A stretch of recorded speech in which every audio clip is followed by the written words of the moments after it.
What's up guys, it's Bucky and welcome to your 20-second Java tutorial. And in this tutorial I'm going to be talking to you guys about for loop. Now the last couple tutorials I've been going over while loops, and this was a different loop, but a for loop is something totally new. So let me show you guys what the syntax for this is. Go ahead and type for, and as you can see it pops up in purple, and that's why you know it's a built-in variable, or excuse me, a built-in keyword. And the for loop takes three arguments or three statements inside it. The first one is where you want the loop to start. The second one's where you want the loop to end. And the third one is how much you want to increment it by. So if you want step one at a time or three at a time. So let me show you guys. You need to use the variable 3 times. So the first statement, you want to initialize a counter variable, and let's go ahead and set it equal to 1. And this is because we want our loop to start at the number 1. The next one is the same thing you did in a while loop. It's the loop condition. So let's go ahead and put counter less than or equal to 10. So now our loop starts at 1, and it's going to go until it's less than or equal to 10. So it's going to go until 10.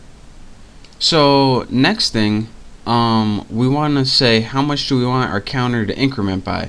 Well, we just want to go 1, 2, 3, 4, 5, 6, 7, 8, 9, 10, so we want to increment it one at a time. So it's going to start at 1. As long as it's less than or equal to 10, it's going to keep going, and we want you to go one at a time. So that's the 3 parameters your for loop takes. So now let's go ahead and write something in our for loop.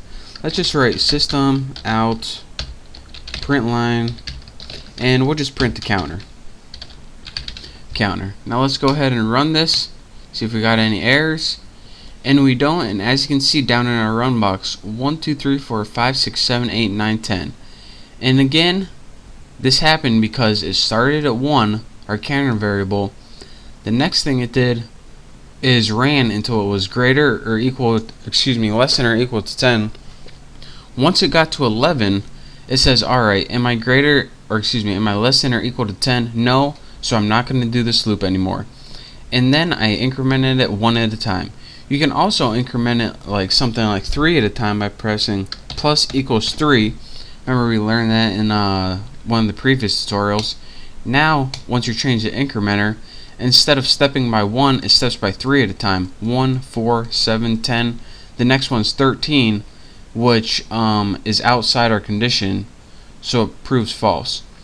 But again, we can change the starting point. Say we wanted to start it at 6 and go until let's say 21.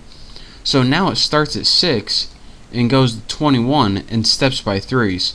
So let's go ahead and run this, and as you can see, 6, 9, 12, 15, 18, 21, and then it stops. So that is how you use the basics of the for loop. Again, it takes 3 statements or parameters. The first one is where you want to start. The second one's where you want to end, or it's going to run as long as this condition is true. And the third one is how much you want to increment by. So this is a variation. There's also the while loop and the for loop we learned this far.